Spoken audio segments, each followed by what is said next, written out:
The Vision UK conference exists to bring together all of the different organisations, individuals, activists and interest groups on the eye health and sight loss pathway. Our job with this conference and with Vision UK is to find the common dialogue and the common way that we build alliances and build groups of interest to achieve improvement and change, build on success. But it's not all about change, it's also about recognising quality, it's about recognising our capability to improve things by working together. We're looking to build a coalition. We are looking to identify the key transformational activities, the key transformational ideas, the key issues that we need to confront in order to take life forward for those affected by life-changing sight loss in the country, and also to find the access to services, treatments and cures that enable people to avoid that sight loss. And there is a need for impetus, there is a need to look for common purpose between organisations. And what Vision UK does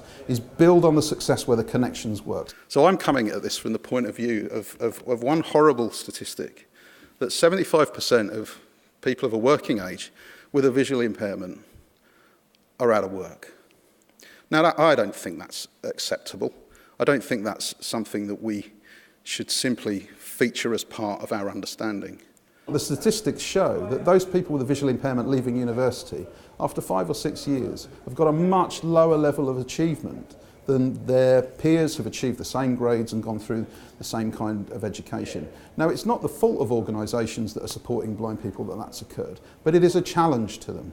And what Vision UK tries to do is create a partnership context where we're working positively, we're looking at the things that need to be addressed if we're going to enable people experiencing sight loss to live full, valid, independent lives where they can express themselves economically and fulfil a part of the community that we serve. So we are, in effect, trying to create something greater than the sum of its parts. Vision UK really is about setting an agenda that we can all buy into, that enables us to achieve what we're trying to do, be we clinicians or voluntary organisations, but do more because we're working together.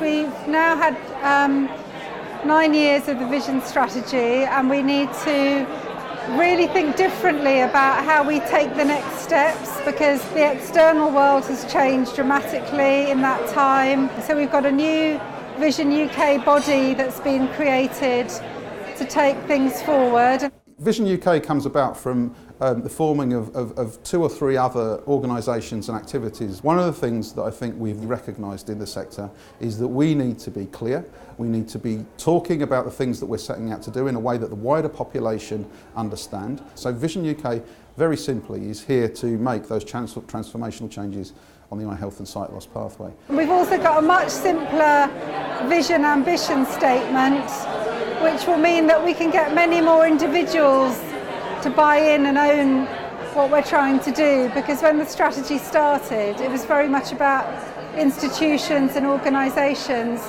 So I think now we can really move to broadening out the vision strategy into other communities, into other sectors, and get individuals to be championing it themselves. I think it's reasonable for people to ask us at Vision UK this year what we would expect to see at Vision UK next year. And I don't think it will be enough for us to sit down and say we're all talking nicely, we're all getting on, we understand each other a bit more. Whilst that's always nice, it is just that. What we really need to be doing is to set an agenda for change. And in order to do that, in the autumn of this year, we will start to publish our transformational priorities. Now, our transformational priorities will be drawn from the partnership at all points on the eye health and sight loss pathway, all organisations. My belief is that historically we've maybe been spread a little bit too thin with lots of news about everything. I'm keen for us to focus on some clear principles for change. And I would like to stand up here next year with some success in that progress, and not just news about how much we've grown to like each other in our community.